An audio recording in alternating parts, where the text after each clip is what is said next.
Hey folks, how you doing? My name is Stanley Fritz. I am the New York State Political Director at Citizen Action of New York, and welcome to the 2020 Election Day Show. I am really excited to be here with all of you and talk about the federal election with President Trump, the U.S. Senate seats, and races we should be looking out for, and of course, what's happening at the local level with our statewide races. I am joined by my good friend and partner in crime on our weekly podcast called Be Heard Talk, Selena Hill. Selena, let the folks know who you are. Hey everyone, thank you so much for that introduction, Stanley. Yes, like Stanley said, my name is Selena Hill. I'm a multimedia journalist. I'm currently the digital editor at Black Enterprise, where I cover stories in race, politics, and culture and entrepreneurship. And also the founder of Be Heard Talk. As Stanley just mentioned, Be Heard Talk is a weekly talk show that covers also race, politics, and culture, but we mix it up. We add a bit of trap music, Asada Shakur, and Beyonce. So we have these really cool, unfiltered conversations, and we'll do that all from a Black millennial perspective. And you can check it out every Sunday at 2 p.m. Eastern, streaming across Be Heard Talk's streaming platforms. But yes, and speaking of Be Heard Talk, we are super excited to be partnering tonight with Citizen Action New York to cover the 2020 election. We know this night it's going to be a long one. There's a lot to cover. There's a lot to talk about. And we want to definitely break down how this race is going to impact all of us who are here, especially in New York City and New York State. Yes, Lynn, thank you so much for that. We got a long night ahead of us. We'll be with you for at least an hour. So if you want to come over here and have a conversation with us, please do. Leave comments on Facebook, Twitter, YouTube, SconeX, wherever you use your socials. Make sure you leave us comments. Selena, it's election day. It's 9:02 p.m. Eastern. The polls have literally just closed in New York State. Did you vote? Yes, of course I voted. I actually voted early for the first time. So I did early voting. It's my understanding that New York never had the opportunity to vote early for a presidential election until 2020. And obviously the pandemic has caused havoc in our state, especially. So I was really happy to have that ability to vote early. It definitely was a burden of relief, but in turn, I feel like so many of us voted early. I think 1.1 million New Yorkers took advantage of this opportunity to vote early. And across the state and across the city, the lines weren't as long as I was expecting. So, New Yorkers definitely showed out. I actually voted on the Working Families Party for the first time ever, which I know we'll talk about later because we have the New York State Director who's going to be speaking with us today. So, yeah, of course I voted. And I just want to say that it is official. Joe Biden has won in New York. That was announced by Politico about 1 or 2 minutes ago. He has definitely won. But, I mean, of course, we knew that. Yeah, so I'm not surprised he won, but I'm happy to announce it. Selena, you said the lines weren't that long for you. I tried to vote 3 times early before I could finally early vote on Sunday. When did you go do it? Yeah, no, to clarify, the lines weren't that long today on election day because so many of us took advantage of the opportunity to actually go out and vote early. I voted early on Sunday. I know my mom, she went out, she voted early the first day that New Yorkers had that opportunity, and she said she waited online for 3 hours. Wow. Yeah. So like you, Stanley, I know you had to keep going back and back. When I voted the last day in comparison, and I waited online for about 20 minutes. And, I have friends who voted for the first time ever. And they said they went today and the lines were not that long. Yeah, well, first of all, shout out to groups like Citizen Action, Common Cause, Let New York Broke, and everyone else who fought for the great democracy laws we got passed in 2018, which included early voting.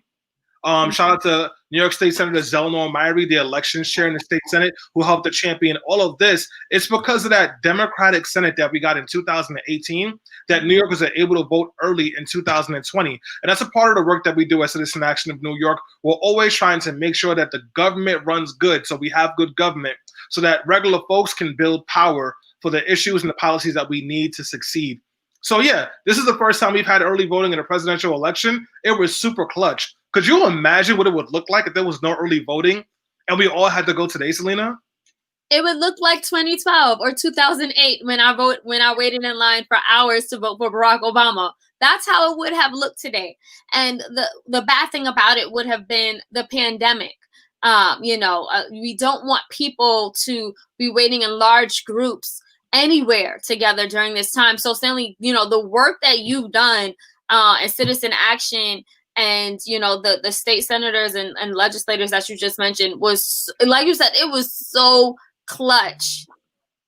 Yeah, man. Listen, you don't think about it in time. You think about what it could do, but you don't actually think about how it's going to impact you. But here we are now on Election Day, November 3rd, or the end game, as I like to call it. And, the polls were still pretty packed today, but they weren't as bad as they were last week. And that's because folks had an opportunity to early vote.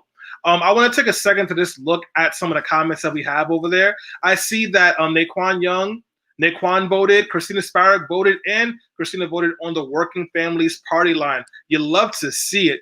Christina Sparrow, for those of you who are wondering, is a member of Citizen Action New York. She's a part of our New York City chapter, and she's a state board member. So shout out to Christina. Selena, how do you think tonight's going to go? What are your guesses right now? I honestly, the only thing that I'm pretty sure about is no matter what the results say and what the ballots, how they turn out, Donald Trump is going to try to steal the election. Like, we already know the voter suppression tactics that are going on in Pennsylvania right now. He said, I have lawyers on standby ready to fight so that all of the votes are not counted on an extended amount of time. He wants to just basically, the Republican strategy is just counting on the votes that came in on Election Day, because we know that Democrats outpaced Republicans when it came to voting early and mailing in ballots. So that's so the Republican strategy is pretty much suppress the vote. That's the only way to win. And Donald Trump has been very vocal and outspoken about that, which, it's horrible. Like, he does not care about democracy. He really doesn't at all. And listen, we worked really hard here in New York State to make sure every vote counted and everyone got a chance to vote. I want to take a quick second to shout out the organizers, the members, the leaders, and just everyone at Citizen Action who has done amazing work. In just the last 2 weeks of this election, we sent out over 20,000 text messages to people encouraging them to vote. And we also made over 25,000 phone calls to people pushing them to vote, and not just to vote for Joe Biden and Kamala Harris, but to do it on a Working Families Party line. Mm-hmm. That work couldn't have happened without great people like our organizer in the Capital District, Karen, our organizers, Gabe, Mercedes in Rochester, Christian in Buffalo, Mary and Amber in Binghamton, and just the amazing team that we have here. So, folks, I want to bring, we have a guest on air. I want to bring her on because if you're into Citizen Action, you know her very well. I know her very well. She's my boss, but she's also the co-executive director of Citizen Action of New York. I want to introduce our co-ED, Jessica Wisniewski. Hey, Jessica. Hey, good to meet you, Selena. Nice to meet you as well. Jess, where have you been doing? What? What have you been doing? You got the Citizen Action meeting. Where have you been? I have just gotten home from palm carding in New Paltz at the Busy Pole site in southern Ulster County. So yeah, I'm getting warmed up. I'm eating some hot soup, and I'm settling in to spend my first election night in many years with my real family instead of my Citizen Action family. So thank you for having me, so I could get some Citizen Action family love tonight too. No problem, Jess. Thanks for being on here. Listen, this election is very important. We're talking about the presidential race. We're talking about U.S. Senate, U.S. Congress, but we're also talking about statewide races. What's the most important race in your mind, and how will Citizen Action respond if Trump wins at the top of the ticket? I mean, no doubt in my mind that the most important race to watch is the presidential, of course, because it just, there's so much deep impact and so much incredible harm that's been caused in the past 4 years from so many people in our community. I mean, really everybody has felt, right? In sometimes very violent and visceral terms, and in others in ways in which it just really disrupts their lives, losing healthcare coverage.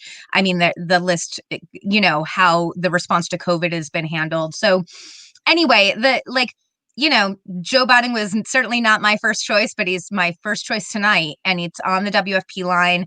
And it's so we can have a president that we can push to do the right thing, which I think we can with Joe Biden, actually have campaigns that push him to go the direction we need him to go.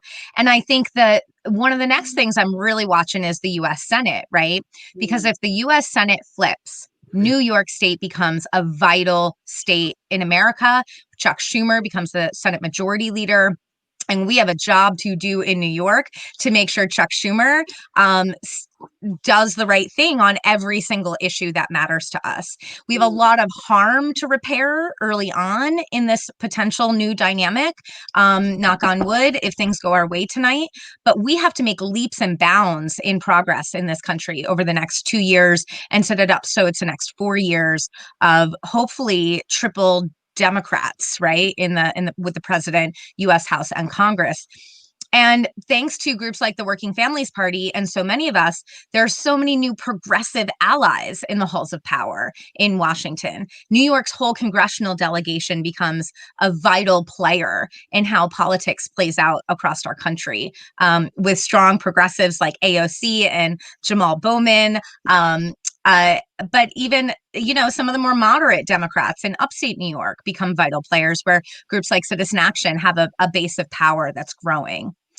So I don't know, everything's important to me tonight, because the state Senate races in New York are also critical to building the supermajority in New York State that we need, especially if, God forbid, we lose at the federal level. New York and our ability to just keep moving forward a solidly progressive agenda, in spite of centrist corporate Democrats like Andrew Cuomo, becomes really critical to our communities where our members live. Jessica, I have a question for you. Can you talk more about some of the local races that you're watching and are particularly invested, particularly what is going on in Staten Island? I've been reading about how I know there's an extremely tight race there going on and between, I think it's like the southern part of Brooklyn and Staten Island, which is the most conservative part of New York City. Can you talk about that race in particular? I don't know if I can. I think Stanley might need to talk about that, since he follows New York City. I'm the upstate gal. Yeah, so the Staten Island race between Max Rose and Nicole Malliotakis is probably going to go down a line. But at least at the moment, it looks like Staten Island might side with Nicole Malliotakis. And the funny thing is that Max Rose might lose the race because he went to a peaceful protest, as they say on CNN, to support Black lives. And now there's huge backlash around that. Now, for those of you who live in New York City, you know that Staten Island, the second name for Staten Island is called NYPD land, because most of the cops live there. They don't live in Staten Island, they live in Westchester. So it really isn't much of a surprise that Nicole has that much support. But there's a strong Democratic organizing space here, and we got to make sure we're supporting it, because, listen, Staten Island can shift over and be blue the way that it needs to, but we got to keep doing the work and we got to keep doing the organizing. So those of you who are in Staten Island, keep on fighting, keep on doing the work, and we'll make sure that we keep on supporting you as well. So, but let's talk about some of the other races that are happening right now. So one of the races that we're really excited about at Citizen Action is Summer Brook versus Christopher M. Misik. And while we're still waiting for the Board of Elections to give us an update about how that race is looking, but it's a race that's very important to us, because if Summer wins in the Senate, Jeremy Cooney wins in his Senate race, and a few of our other Senate candidates beat Republicans, we will have a supermajority in the New York State Senate. And if you can do that, you can pass veto-proof bills, which means the governor cannot threaten to veto your bill because he does not like it. That would be a big deal. So let's talk about some of those races right now. With 1% of the vote coming in, Michelle Hinchy is down to Rich Amador by 1% in a 46 Senate district. Kimberly Davis, who's running on the Democratic and the Working Families Party line, there's no results for her race against Daniel Steck just yet, but as soon as we get it, we'll let you know. And Neil Breslin, this is funny, with 0% of the votes in yet, is up 70% against the Republican David Ewell. They really, really, really like Neil Breslin over there. In the Assembly, we see some gains also. Pat Fahey's in the lead in her race for the Capital District, and Angelo Santa Barbara is in the lead in Assembly District 111 against Paul DeLorenzo. So we'll keep giving you updates as they come because they will be coming faster as New York State begins to count their ballots. But that's where we are on the election pieces right now. So next up, folks, I want to just highlight a comment that came in from one of the folks who were watching on live. Sam Greeny had a comment. She said, do you think the Working Families Party will meet the new third party threshold in a presidential election? Jess, I want to throw that to you. It's hard to tell. We did the work. We did the organizing. I think we're going to win it. And the exciting part to me is, so Andrew Cuomo stuck this new thing in the state budget that upped the party threshold that is making WFP need to get more votes than it normally would in a presidential year, not just a gubernatorial year. But after our primary victories in June, the WFP is just surging, right? We're electing candidates against centrist Democrats in the Democratic primary earlier this year. And that wave just pushed right into the general election where we wouldn't have normally done such a huge campaign to get party votes on the line in a presidential, but it made a ton of sense because people in New York, many of which were for Bernie, many of which were for Elizabeth Warren, hello, wanted that alternative, right? They wanted to vote for Joe Biden, but they wanted to send a message. And WFP was the way to send that message. Voting for Joe Biden and Harris on the line today sent the message that we don't want party politics as usual, Democratic Party politics as usual. We want a progressive stronghold on the Democrats, right? And so I think people are coming out voting for WFP with energy and excitement. And we are using this as an opportunity to build the Working Families Party, a strong third party. And it's happening all across the country, right? WFP under new leadership, nationally under Maurice Mitchell. You're going to hear from Sharon later tonight, I think, on this show, the deputy director of WFP in New York. And the energy is just growing for the WFP. I don't think Andrew Cuomo saw that coming. But after the primary wins and now heading into a huge Vote WFP campaign, I think we're looking good. We're looking strong. We are more well-known than we've ever been before in New York State.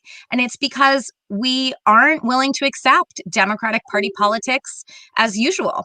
And so I think we're looking good. Thank you so much. Just one more question for you. You've been a Citizen Action for about 10 plus years now, right? 15. 15. Oh, pardon me. Let me lower my voice when I talk to you. So, Jess, you are obviously also a very proud member of the Working Families Party, as am I. What does the party mean to you? Selena's a first-time WFP voter. She voted straight down the line.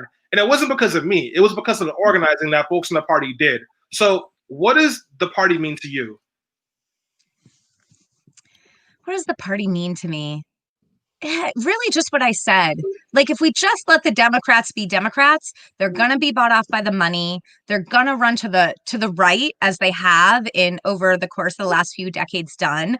And the WFP pulls them back to the issues that actually matter to working people, right? And non-working people. Really deep investments in our communities, taxing the rich so they are actually paying what they owe. They've extracted wealth from our communities. It's about taking it back and investing in our communities that have been totally ignored for decades, for centuries, right? Black and brown communities, our school system, housing, public housing, everything. And it means increasing our democracy and breaking it open for all people. It's one of the slogans of the WFP is a New York for the many, not the few. And it really is about all of us together building a racial working class party that keeps the Democrats in check, because Lord knows they need it. And we've done that well in New York, but I think actually we're just getting started, and we're about to get more popular, more powerful, and really make some magic happen in 2021 in the state legislative session. That's where I wore my tax the rich button. We're going to need to do it, whether Washington bails us out and get some money for COVID relief or not. New York has been ignoring our communities for too long. We need deep investments, and we know where to get the cash. And the Working Families Party has played and will continue to play a central role. And the people who make it up it really is about the volunteers, the first-time voters, and everybody together using our joint power to make it happen. Jess, thank you so much. Do you have any last or final words to give the voters before we let you go to enjoy your family time? Just keep organize, right? No matter what happens, it's our job to agitate and organize. Whether the Democrats get in at any level, whether, God forbid, the Republicans take some seats too, no matter what, our job is to push the edge of the possible, right? And to transform our society. And I believe deeply, if we are committed to organizing in solidarity with each other, we can make magic happen and create the world we want to see and live in together. Thank you so much for that, Jess. Thank you so much. That was great. So, folks, once again, thank you, Jessica Wisniewski, for joining us for that conversation. That was fun. Selena, what did you think about that? Yeah, no, that was good. I think Jessica definitely hit the nail on the head. There we go. When she was talking about the Working Families Party and just like how meaningful it is, and how we definitely need to hold the Democratic Party accountable. And that's why it was so important for me to become a first-time voter of the Working Families Party. And also, I encourage also some of my friends who did it for the first time as well, because I definitely think that this is a coalition that is more for the people, and I feel like mostly aligned with. And like to the point that she made earlier about, Joe Biden was not my first choice whatsoever, but it was the Democratic establishment that picked him and really, moved him to the top because, for whatever reasons. But I think, even though I did not want to vote for him, I felt like I had to. But doing it on the Working Families Party line gave more substance for me when it came to the 2020 election. No, I definitely hear that, Selena. And do you think you did the right thing with your vote for casting your vote for Joe Biden? Do you think it'll help out in the long run? Oh, absolutely. I mean, it was that or Donald Trump. So, yeah, no, there was no, there wasn't, again, I think a lot of us who have these conversations about the two-party system, we always say like, oh, both parties, neither party is for us. And, I understand that sentiment. But again, with the Working Families Party, it does give a different option. It does send a message to the Democratic Party to let them know that we're progressive. We obviously lean to the left, and we're going to fight for those that have been historically marginalized, those type of voters and their interests. Yeah, no, seriously, thank you so much for that, Selena. So I do want to give folks some quick election updates as we keep things going on. And if Jess, we want to interview Rosemary, but if you're still around and you want to hang around, feel free to join us. So I want to give folks a couple of federal race updates. In New York House District number 19, Antonio Delgado is currently down to Cal Van De Water, 55% to 42%, but have no fear, only 2% of reporting has been done so far. In New York House District 20, Paul Tonko was up by 10 points, 55% to Elizabeth Joy's 44% with 2% reporting. And with 0% reporting, Republican superstar Elise Stefanik is up against Cedric Cobb, 63% to 36%. At the state level, with 1% reporting, Neil Breslin lead is holding. In District 43, Daphne Jordan is beating Patrick Nelson at the moment. And of course, in the Assembly, Mary Beth Wilson up ahead of Joe Seaman in the 112th District. John McDonald is up against Republican Petros Papanikolas in the 108th District. And in the 113th District, we see that David Catalafimo is up 57% to 42% in 113th District. So it's still too close to see where all the races are going to go, but this is what we have so far. As soon as we have some updates for Summer Brook's race, we will let you know. If I didn't tell you before, Michelle Hentry is currently down 36% to 62% in the 4600 District, but only 3% of the votes have been reported in. So it's still very early in the game. So now I want to bring up our other co-executive director, Rosemary from the Lower East Side, also of Rochester, but now in Albany. But her official title is Rosemary Rivera, the co-executive director of Citizen Action of New York. And if Jessica's still on, we can bring her up there so you two can share the stage. I'm eating. Great. Hi, everybody. Thank you so much for having me, Stanley. I'm really impressed on how you did all that pronunciation of all those tough names to say and managed it quite well. You got to sound it out and try your best. So Rosemary, or Rocky, as I like to call you, you are from New York City. You're from the Lower East Side, but then you left Lower East Side. You went to Rochester, and now you're in Albany. So you've seen all parts of New York State. What does your knowledge and history of New York State tell you about these elections right now? Well, I was recently playing around with Governor Cuomo's slogan about how New York tough we are, right? And I kept thinking about the fact that I'm kind of tired of being tough. I'm really tired of being the kind of tough that, got to make miracles happen every Thanksgiving because all New Yorkers are struggling at this point. I'm sick and tired of being that kind of tough. I want to be tough, but I also want to be wise. And the reality is that Governor Cuomo is playing us straight up. He's just playing us. He plays us when he says that he cares about us. And says that he cares about the kids in this state and across cities across New York State. And actually, he governs in a way that shows me that he doesn't care. So yeah, I want to be tough on that. That's basically it.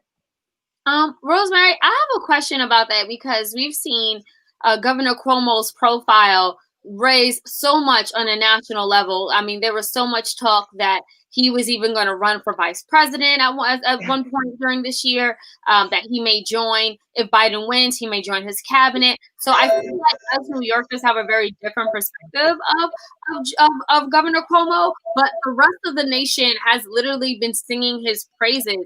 Can you talk about just the stark difference that I guess the rest of the nation feels and country feels, as opposed to what you feel and the constituents and the people that you interact with feel about Governor Cuomo?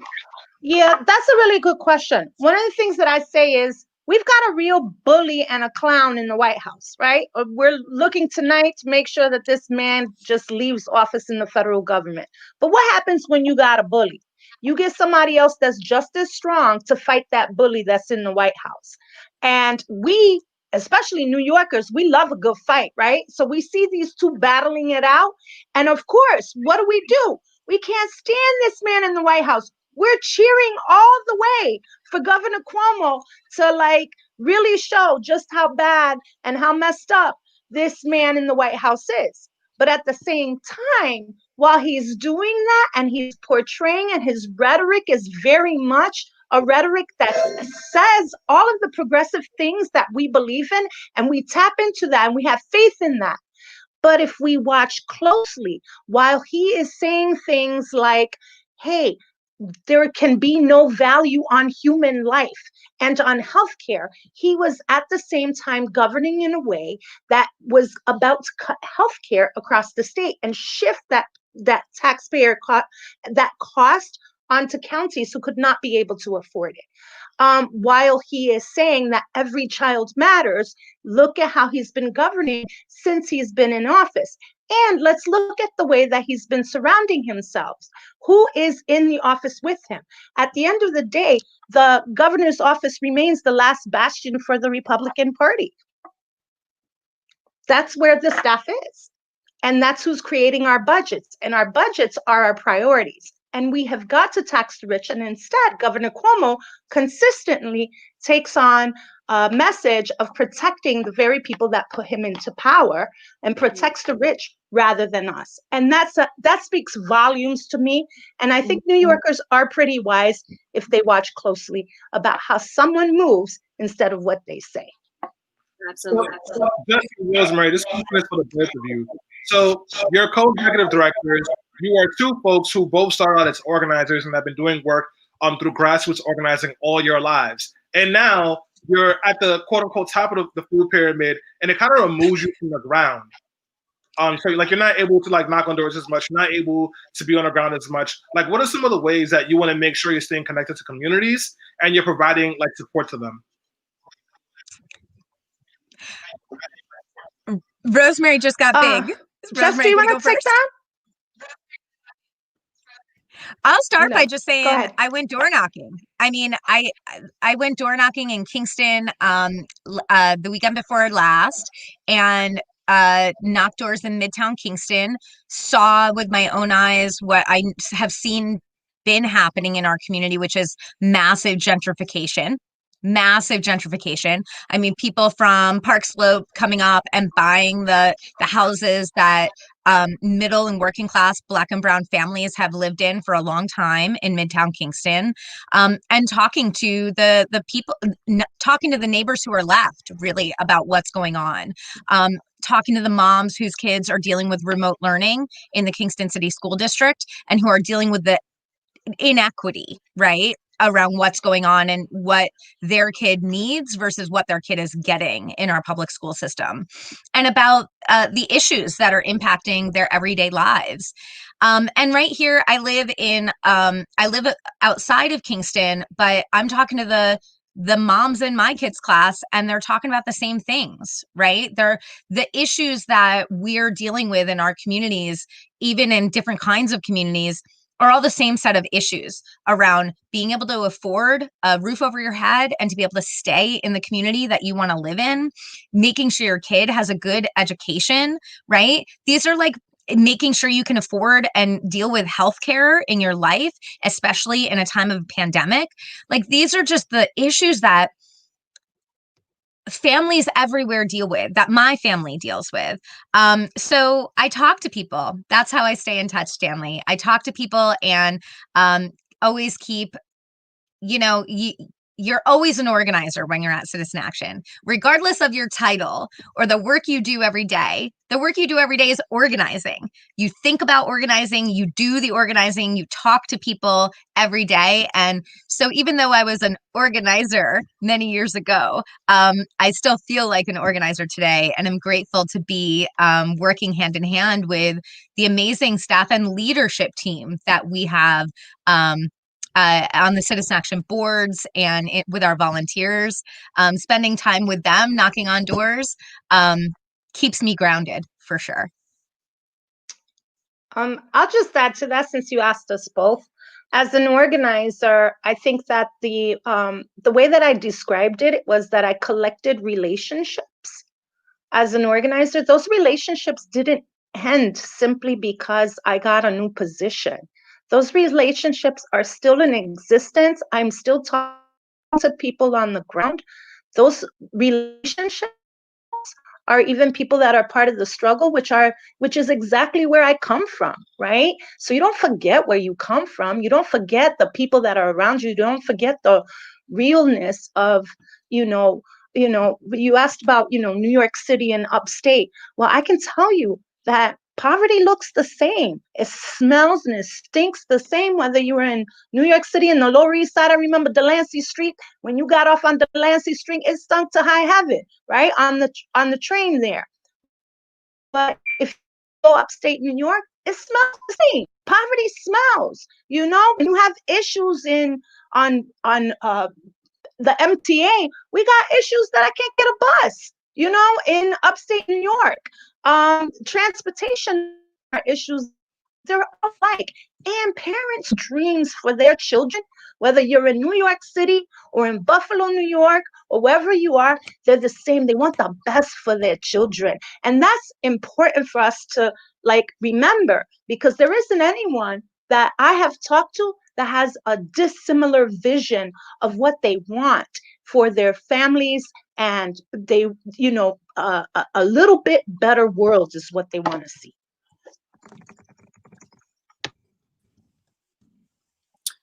Stanley, I think you're on mute.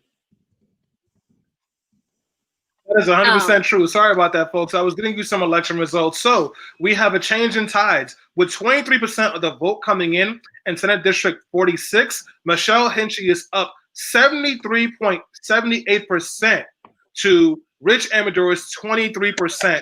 We still haven't gotten any election updates for Rochester, San Brook, but we will keep you folks posted as those results do come in. Stanley, pick me. Can I say something about that? Go ahead, So SD 46 is such an important district to us. after the last census, they drew the new district lines that we still live in today until a few years from now, or we'll change them again. But they drew, the Senate Republicans were so afraid of losing the control of the majority in New York State government that they drew an additional Senate district in the New York State Senate district map. They drew SD 46. It's one of the most gerrymandered districts in the state. It includes gerrymandering is where you literally, the politicians draw the district that they're going to run in. They pick the voters instead of the voters picking them, right? It's how you draw district lines. And so they drew this district, SD 46, as an additional state Senate district so they could get another Republican in there. And so they redrew the district, and it stretches all the way up past Albany into like the way northern New York, all the way down to the city of Kingston. And we were like, we are not going to let them win this Senate seat. This was back in 2012, right? And so Citizen Action and AQE and WFP found Cece Katchik to run in the race as the Democrat Working Families Party person. And it turned out we worked our butts off. And Cece Katchik won that seat by 16 votes. It went all the way into January, opening up every single absentee ballot in the courts to see if it would count. 16 votes we won the seat by. It flipped the Senate to the Democrats. And then the IDC was formed. Jeff Klein and the whole crew broke off the Democratic Party and formed the Independent Democrats and coalition government with the Republicans because we flipped SD 46. And it was heartbreaking, right? Because we won the Senate majority and then we didn't win it because of the IDC. Fast forward to 2018 when the WFP total sweep took out tons of the IDC candidates. This is why Cuomo's mad at us, right? And we took the majority in the state Senate. Here we are 2 years later. Michelle Hinchy could take back Senate District 46.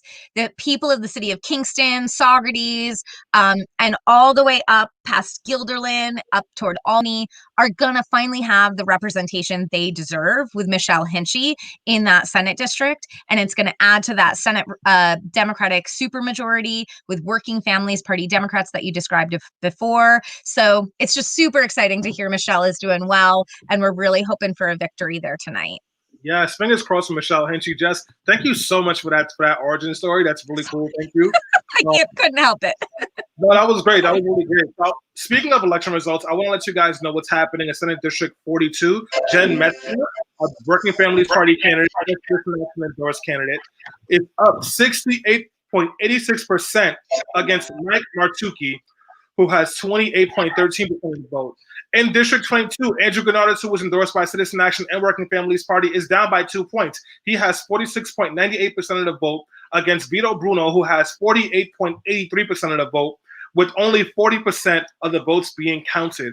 Rosemary, I want to throw it back to you, because if we get this supermajority, there's an opportunity to finally fully fund our public schools. What does that look like? It means a 4-year phase-in. I think it means a phase-in and a fast phase-in is what I'm hoping for, to actually keep the promise that of the state to our children. Back in 2007, we won the Campaign for Fiscal Equity, which was a $7 billion win. You know, as well as I do, Stanley, that our kids, particularly Black and brown kids across the state of New York, have been historically underfunded. It is about time that our children get what they need in order to succeed. If we get the supermajority, that means, honestly, that we can tax the wealthy, and that we can override we would have a veto power in the legislature to override Governor Cuomo, who protects billionaires rather than our children. And that's really incredibly important. It diminishes some of the power of Governor Cuomo. And who knows if Governor Cuomo is going to get tapped to go to the federal government if Biden wins, tonight's election. If that happens, we may have to shift a little bit in terms of our strategy, but we certainly would have the wherewithal. I think this is a really important year to raise revenue, particularly for our children. It's about time. They need it. You just look at Rochester, where they lost over 600 educators in a city with 30,000 kids, 28,000 of them being Black and brown. That's insanity to me. To lose that many teachers, parents and students have been coming out and have been really creating a rallying cry and organizing all across that city, and saying, we're not getting what we need. Our kids are not getting what we need. And instead, Governor Cuomo's response once again was, you know what? Let me just cut a little bit more. Let me cut another 20% more. Let me figure out how I'm going to pay for our budget woes on the backs of our kids. And there's no one out there that can tell me, when it comes to your kids, you're not going to do everything for them. Oh, Stanley, I think you're on mute. Sorry about that. Thank you so much for that, Rosemary. I want to give folks a quick election update. So for the presidential election, as we speak, Joe Biden is currently up by 131 pledged delegates so far. So he seems to have a small lead over Donald Trump, who has about 71 votes. I just want to go to back to the page so I can give you guys a cleaner breakdown of that. He is projected to win states like Arizona and possibly Texas very narrowly. It's still too close to call, but it's looking very good for Joe Biden right now in those races. As far as what's happening on the other parts of the state, Michelle Hinchy's lead is holding strong at 75% against Richard Amador. We're looking over here at the 43rd Senate District. Patrick Nelson, the Democrat, is still losing to Daphne Jordan, 34% to 65%. But Neil Breslin is holding a commanding lead against David Ewell and Senate District 44 with 68% of the vote against David Ewell's 31%. So he's doing a really good job so far. I want to make sure you guys know what's happening in the 55th Senate District, so I will check that very soon, and I'll let you guys know. But until then, I'm going to throw to Selena. Yeah, no, I know that we're going to be having a very special guest from the Working Families Party coming on, but I will say, like, you know, this is almost reminiscent, almost, of 2016, where it looked like, you know, the night started out looking so wonderful, but then slowly all of the states started to turn red. And I just remember I was actually at the Jacob Javits Center waiting for Hillary Clinton to give her a victory speech. And I waited there till about 1 a.m. And by the end of the night, people on the floor crying. So I just say, look, it's not over until it's over. And I don't think all the votes are going to be counted until I think November 10th is the last day. I don't know. So we'll have to, I mean, I'm happy now, but again, I'm just bracing myself. You know, and I also appreciate the conversations that we're having about, you know, not only, you know, nationally, but, you know, in New York State, because one of the things that I wanted to, you know, really ask is, like, where's all the funding going? I know that we do have a very special guest who will be joining me, so I'll actually wait and hold my question until Sharon is actually here with us. Yeah, I'm excited to have her on. So let me just give a very brief introduction to the guest that we're having coming on. Oh, yeah, sure. She's somebody I work with. I know personally. I like her a lot. She's brilliant. She works fast. She is the best multitasker I have ever met. And she might have 2 or 3 burner phones. This is the big boss, the state deputy director of the New York State Families Party, Sharon Cromwell. Sharon, how are you today? I'm good. How y'all doing? Good. Nice to meet you, Sharon. I understand you also have a decade of experience working with community-based organizations, labor unions, and national nonprofit organizations to launch new programs, develop member leaders, and run state and local legislative and budget campaigns. So you've been doing a lot. You've been definitely dedicated to the work and community activism for a long time now. And, you know, we definitely want to dig into the Working Families Party. We've been talking about it all night. As I mentioned at the top of this show, I was a first-time voter. I have been converted thanks to folks like Stanley, and thanks to so many people who have been calling me and texting me. In fact, this young woman called me, like, I think last week, and was like, well, Selena, do you know your polling site? You can vote early, and I'll text it to you right now. And it was just like such a beautiful experience. And I was like, you guys are putting in so much work, but we know the 2020 election is it's crucial for the Working Families Party, especially here in New York. So let's just talk about, why the Working Families Party is so important and what is on the line for this election. Thank you for that. And it's great to meet you, Selena. It's great to be on with y'all tonight. I'm trying to control the nervous energy that I have right now as we're waiting for results to come in. But yeah, no, I think there's no way to say this, but this election is historic. The stakes are high, and it's going to determine what happens in New York State, what happens in this country, what happens in this world moving forward, right? New York is not a battleground state when we think about what happens nationally, but the federal election has been very, very, very key for the New York Working Families Party. The Working Families Party is a political party. We are on the ballot, as folks know. Every time a New Yorker goes to vote, they see the Working Families Party on the line, and that's at risk, right? We're at risk of losing that ballot line this election. And so we had to mobilize as many New Yorkers as possible to vote on the Working Families Party line for Joe Biden and Kamala Harris, so that we can continue to be a political party next year, the year afterwards, the year after that, and continue driving progressive change in New York State. Sharon, what was it that changed that really put the Working Families Party, in jeopardy? Yeah, so the law changed, right? Generally, political parties need 50,000 votes to stay on the ballot, 50,000 votes every 4 years to remain on the ballot. Governor Cuomo changed the law through this in the budget that just passed, and made it 130,000 votes or 2% of the total votes cast, whichever is greater, and that's every 2 years, presidential election years and gubernatorial election years. And this was the first year that we had to meet that threshold. It's no question, right, that when people start building progressive power to challenge the wealthy, to challenge corporations, to challenge landlords, to fight for everyday working people, to fight for housing, to fight for taxing the rich, to fight for immigrants' rights, to fight for workers' rights, that the powerful are going to fight us, right? That they're going to push back on us. And one way that we've experienced that in our movement is raising the threshold for us to be on the ballot. The Working Families Party is a people's party, right? It is a party that is fighting for everyday people. And that's why our ballot line is really important. That's why our party is important. And so we saw this challenge and we're like, you know what? We're going to organize. We know that we need to defeat Trump. Like, we are clear about that. We are clear about the issues. We know that New York needs so much more beyond Donald Trump, right?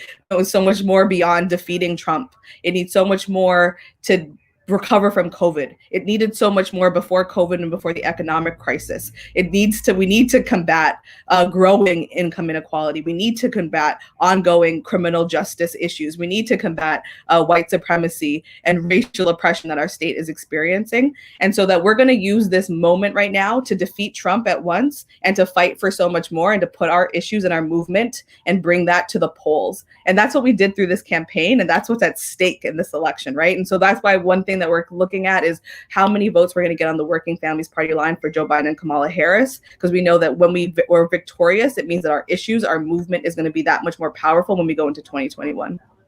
Sharon, and another thing you mentioned was the law that changed. We know it was Governor Cuomo who changed this very recently and raised the threshold. Do you think that was intentional? And can you talk about that? And then also, has the Working Families Party ever considered partnering and working with Cuomo ever? Look, I think was it intentional? Yes,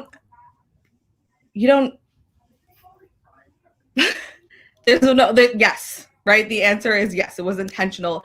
And we know, right, that Cuomo is one of the most powerful Democrats in the state. And we know that we center our politics on what our communities need.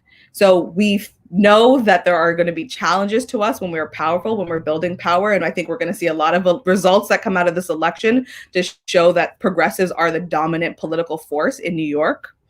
And so we take that challenge and we're going to move on and we're going to build the power of our movement. Like, I think the question of us being in a tit for tat with the governor is not the dynamic that is what's most powerful for us, right? Like, we know that we need to tax the rich. We're clear about what our agenda is and what our communities need to thrive. We don't exist clearly as an oppositional party. We have a proactive agenda for how we're trying to transform New York into a state that works for the many.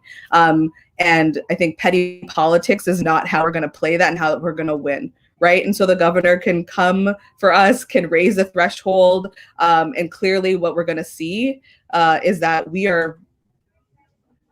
our movement's strong and organized, and clear about the vision and what we're trying to fight and what we're fighting for in New York.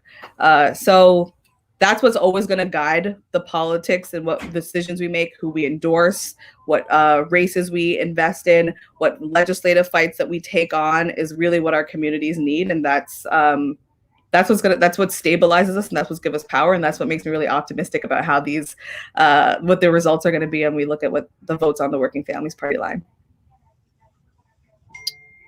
Absolutely. Sharon, thank you so much for coming on. Thank you for all the work that you're doing. Thank you to the Working Families Party. I cast my vote. We did all we can do. All we can do is wait now, but rooting for the party, for you, and for Sochi and the whole team. Have a great night. Thank you so much, Sharon.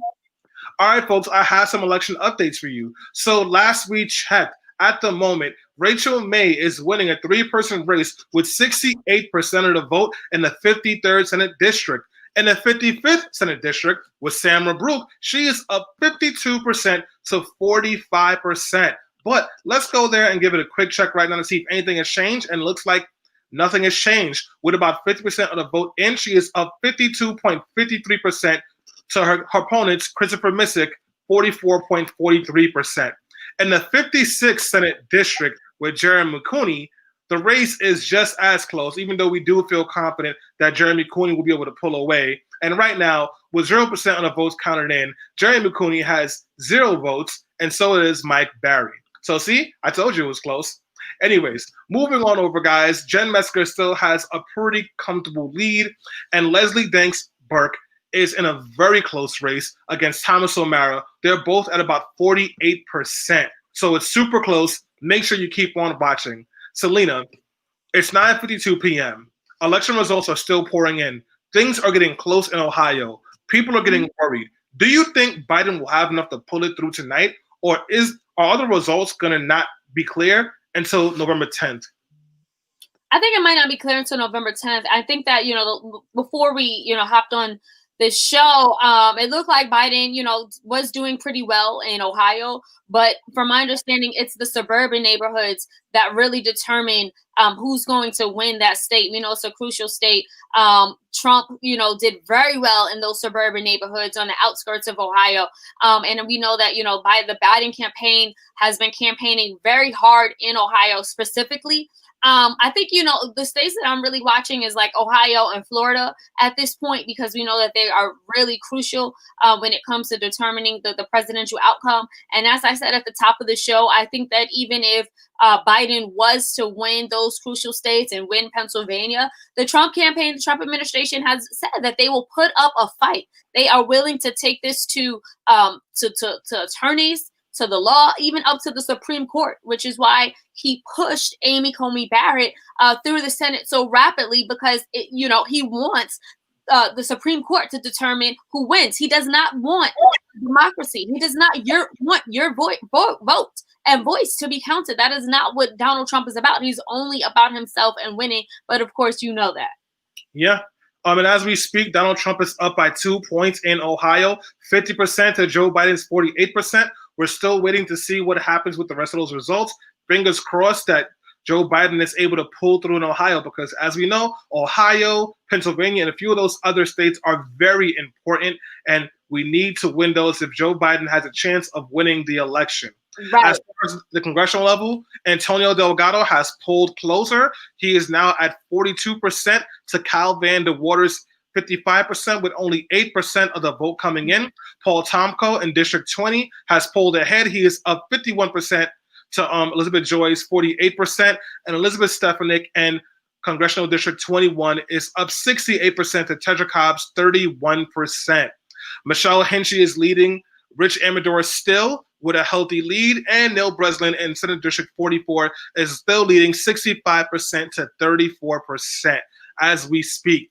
A lot of results are still coming in. Some of them are coming in slower than we would like, but we will make sure we get them to you as soon as we can.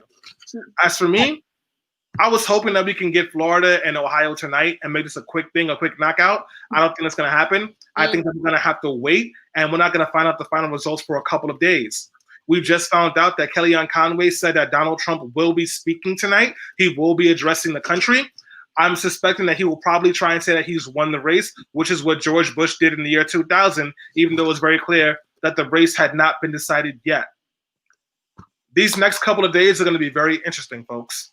If Biden can't get a clear victory tonight, there's going to be a lot of things happening, and we have to be prepared to resist, stay vigilant, and count every single vote. Selena?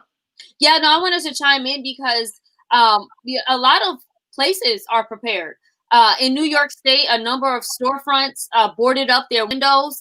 We know that, people houses in certain neighborhoods will also be are weary of what could happen on Election Day. We know that the president has put a fence around the entire White House once again. Basically, I feel like the country is on the verge of a civil war. It almost feels out. There's going to be chaos in the streets. There are going to be people who are very upset no matter who wins or tries to steal the election. And I think that we definitely need to brace ourselves. And, like I said, in 2016, we started off very optimistic, and then it slowly grew very dark and gloomy. And I feel like something like that could happen very well here. Another question I wanted to ask, Stanley, is something that we talked about a lot on Be Heard Talk, which is the presence and the prevalence of the Black vote. Do you think that we know that the Black voters have been a stronghold for the Democratic Party? We pushed Barack Obama into victory 2008 and 2012 by coming out in record-breaking numbers. What's your feelings about the Black vote in particular, 2020? I think the Black vote is going to be very strong this year. I think that Black communities particularly have suffered very deeply from the Trump administration, and we understand what is at stake here, and we are ready to push back on this administration. If you're paying attention to some of these races, we have seen record turnout in some of these states. In Georgia, we have seen record turnout from Black voters. And while Biden is pretty far behind in Georgia right now, we expect for him to pull closer. Right now in Georgia, it's 55.9% for Trump, opposed to Joe Biden's 43%. But we fully expect him to pull in closer because so many folks have turned out to vote, and we still haven't even gotten all the absentee ballots just yet. But the most important thing that we can do is stay vigilant and make sure that we are counting all of the votes, because this election will not be won overnight, and it will not be won by punditry. It will only be won by the people on the ground voting. And I know we have to start wrapping up soon, so I just want to give folks one nice slice of the rainbow. As we speak, Joe Biden has a 5-point lead on Donald Trump in Pennsylvania. As folks know, we lost Pennsylvania last time. We lost that vote. It doesn't look like that's going to happen again. And we've seen that even though Joe Biden isn't doing that great in Georgia, he's making major inroads in those communities. He's also doing that in Texas, and Arizona is expected to be close as well. We have been doing the work, and the work is showing. So folks, stay confident, stay vigilant, take a deep breath. Relax your jaw, unclench your jaw on your shoulders, drink some water, and be prepared for the long haul. We got to fight, and we got to count every vote. Protect the vote. And for those of you who want to be more involved, we have a Protect the Vote rally happening on November 4th. You can get the information on our social media accounts. And we also have a Protect the Vote rally happening on November 7th. You can be involved in as well. Selena, any final thoughts? Absolutely. And I just want to say that as many of us that voted early for the first time, that mailed in ballots, that stood in line and ran to the polls on Election Day, it's literally just one step in this fight. No matter who wins the White House, the next 4 years is going to be determined by us making our voices heard. How do we do that? By continuing to protest, continuing to petition, and continuing to keep the pressure up on our elected officials. The saying goes, all politics are local. We need to make sure that we are speaking and in contact with our community leaders, elected officials in the House and in the Senate, and make sure that no matter who is in the White House, we are still pushing legislation that will represent our communities and help us at this time of need. So I would just say we're in this for the long haul. Obviously, fingers crossed, prayers up for Joe Biden. But no matter what, we have to stay vigilant about keeping the political pressure on whoever it is that is elected. That's right, Selena. So, folks, once again, thank you so much for joining us. Thank you for all of you folks who watch this show from beginning to end. Thank you to Rosemary, Jess, and Sharon for being our guests, and the entire communications team and the admin team at Citizen Action for helping us to put this show together. Thank you to the organizers and our amazing staff and leaders who've been in the comments. We appreciate you. If you enjoyed this, please sign up to become a member of Citizen Action of New York if you have not already. And also, please sign up to listen to Be Heard Talk. We have a podcast. You can get it on any place you get your podcast from, Be Heard Talk. And of course, citizenactionny.org is how you become a member. We'll talk to you soon, folks. Have a good one.